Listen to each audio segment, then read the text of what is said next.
Cecil, are you okay? No, all this madness, I'm losing my mind, my bracket's busted. I can't take it anymore. Well, lighten up, Cecil, because Sports Scene starts now.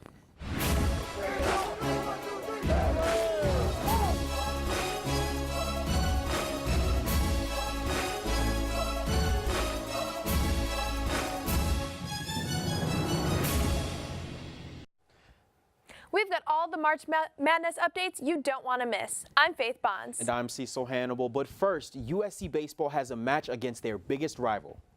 The USC baseball team pulled out a victory over Long Beach State last night. The 8-5 win was a result of a 3-run triple hit by junior catcher CJ Stubbs in the 10th inning. Yeah, and the Trojans have been inconsistent at best, with too many close calls determining whether they win or lose. But that won't fly this weekend if they want to beat #1 UCLA in the upcoming series. They'll have to do a lot more than just hope and pray. That's right, Cecil. The Trojans will have to do what they do best, hit.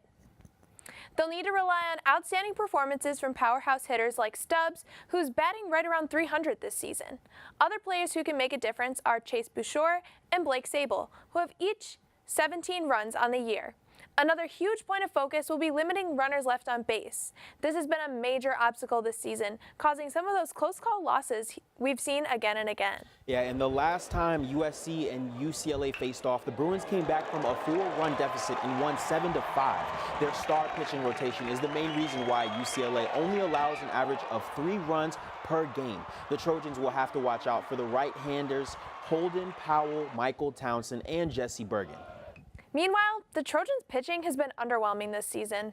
They've allowed an average of 5 walks and close to 8 hits each game, letting opposing teams put runs on the board left and right. We talked to Coach Dan Hubbs about his expectations for the Trojans this weekend. We're going to have to play clean baseball. We know they're good. We felt like we had them on the ropes at Dodger Stadium, and we could have easily won that game. And you know, these kids have grown up against each other and played against each other and with each other on both teams. And so I think there's a lot of familiarity. I think our guys are confident when we go up and play against them, but we know we're going to have to play well. It'll be an uphill battle for the Trojans this weekend, but if the pitchers can show up and hitters can make big plays, they may be able to come through with a win. That's right, Faith. And now for some lacrosse action. Let's send it over to Chloe, who has a special guest from the USC lacrosse team. Chloe? Thanks, Cecil. I'm here with Kelsey Huff from USC Women's Lacrosse. Thank you so much for being here with me. Thank you for having me. So you had a really impressive game against Cal on Monday. You recorded your 10th career hat trick. What does that milestone mean for you? Well, I don't really focus on stats. I kind of focus on the team as a whole. So what I really focus on in the game is making sure everyone's doing their own part to get stuff done. And then if it ends up me scoring, great. But then also just us getting the win is great too. And you travel up to Northern California to take on Cal and Stanford. What are some of your team goals going up there? I think we just just playing them this week and now playing them next week. We know what we have to work on, but we have to fix it right away. So I think if we just focus on us and our play of lacrosse, we're going to be okay. And what do you think that your team needs to work on the most? I think just working together and making sure we hit the ball where we need to at that exact moment. I think we should be good.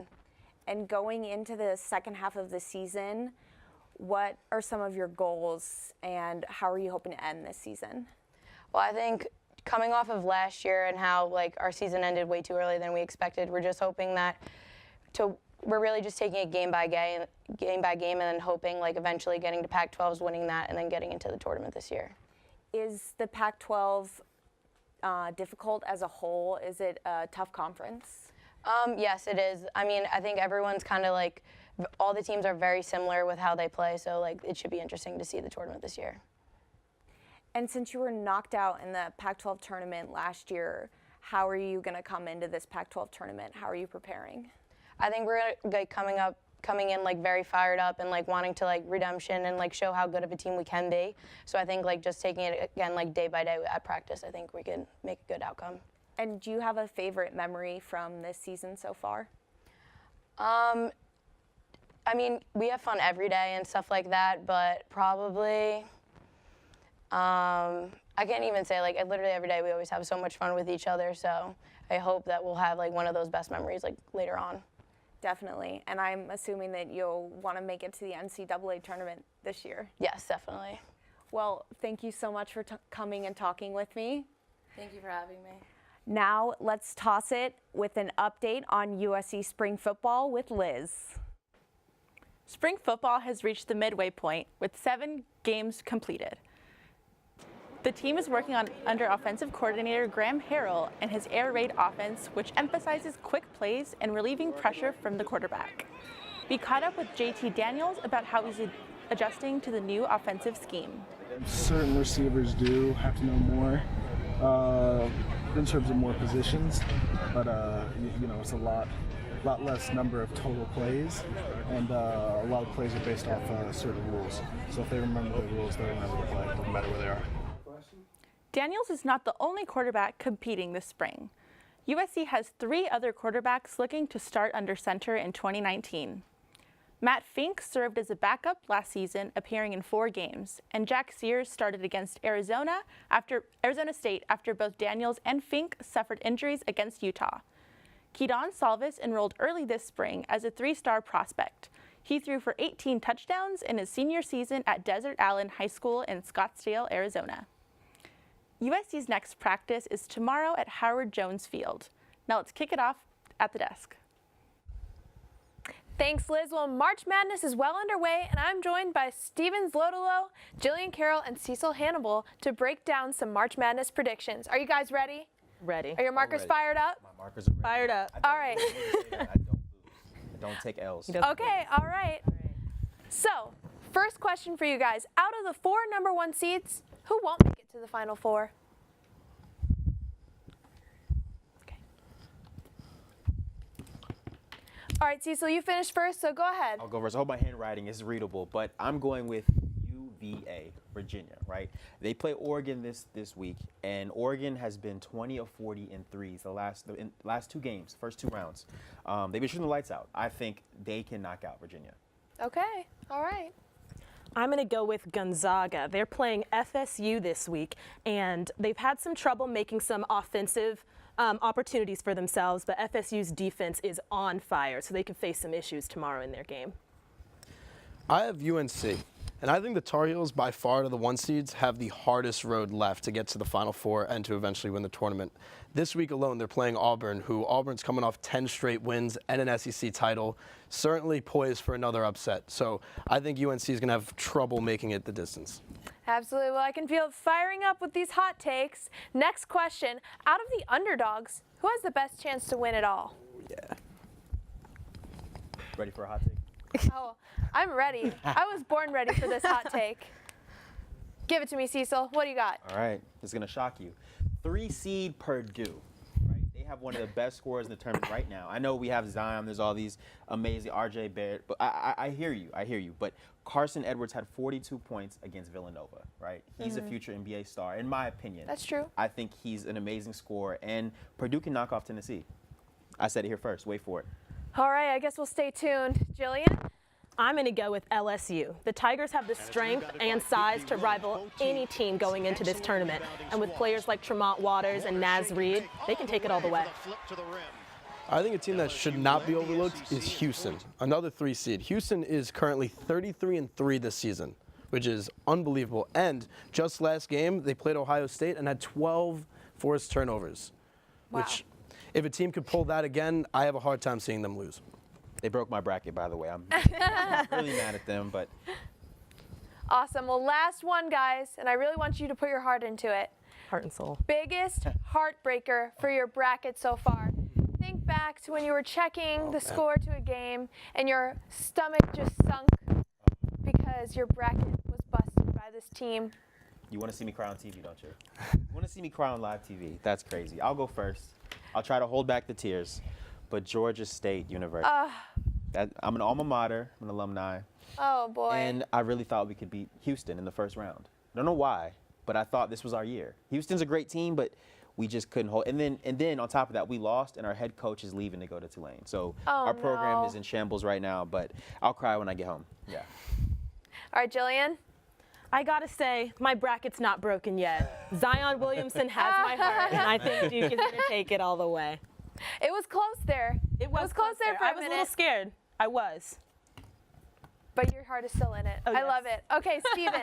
My heart got broken by someone who people would expect my heart to get broken from, Old Dominion. I had them go into my Elite Eight. My bracket team name was actually Old Dominion Cinderella. For some reason, I really felt Old Dominion this year, and they just couldn't get it past the first round. They got blown out. So, All right. Yeah. Well, still maybe hurts. next You can year. use some of my tissues. I got you. Okay. We'll cry Good. together. Thank you. Well, thank you guys for your wonderful predictions. I'm so excited to see how everyone's bracket's going to turn out. Now, let's toss it to Chloe for an update on women's rowing. Thanks, Faith. The 12th ranked USC women's rowing team travels up north to Redwood Shores for the Pac-12 Challenge. They will race against Virginia, Iowa, and Wisconsin. The Trojans will also indirectly race against Cal and Stanford. USC will race the 3 NCAA boats, 2 8s and a 4. It is their first official regatta of the season. These will be some tough races as Virginia is ranked 5th, Iowa is 11th, and Wisconsin is 16th. Cal and Stanford are also top teams, with Cal at number 1 and Stanford at number 4. Based off previous results that our opposition raced last weekend, they are all within like 3 to 4 seconds of each other, so it'll be really good racing. And last year we met Virginia in the 8B final of the NCAA rowing tournament, and we were 100th of a second behind them, so we have some exciting racing coming out. And what are your goals for these races? Our goals is to obviously win and get ahead and get the fastest time and the biggest margins between the Pac-12 versus our invite people, you know, because we're directly racing our invites, but we're indirectly racing other teams that are in the Pac-12. So the bigger the margin, the faster we are. Hopefully the Trojans can start their season off strong and defeat some of the top-ranked rowing teams in the country this weekend. Now let's check in with Faith and Cecil with an update on March Madness. You know by now that we at Sports Scene like a little friendly competition from time to time. You're right. And in the spirit of March Madness, we made brackets to see who really knows their basketball. Let's check out the standings. Well, I can say that Nathan is number 1, Jill is number 2, and Shayna's number 3. Neither one of us are on there. But let's look at the bottom. I really want to see who's at the bottom. I really do. Let's take a look at that. I don't know if I want to see this. You do. You definitely want to see this. Faith, you're at the bottom. I'm not all the way at the bottom. Yeah, Angel's at the bottom, but Angel's not here right now. It's just me and you, and I can say that your bracket was all the way busted. You're gonna embarrass me like this on live I have TV, to. Cecil. Are you kidding? I have to. Oh strike my when the opportunity's hot, goodness. Faith. But so, what went wrong with your bracket? What happened? You know, I'm not sure what I was thinking. I didn't have you there to help me out. I didn't have ESPN fan 5766 to help me out. I don't know. They're mystery, but I can see why they don't want people to know who they are. The mystery Sports Scene member. I don't know. I don't know who that is. But, well, honestly, if I made a bracket, I would have won. I'm just saying. Just put that out there. Maybe I needed your help after all, but whatever you say, Cecil. That's all we have for this episode of Sports Scene. Thanks for tuning in. And be sure to follow us on Facebook and Twitter at Annenberg Media Sports. We'll see you next week.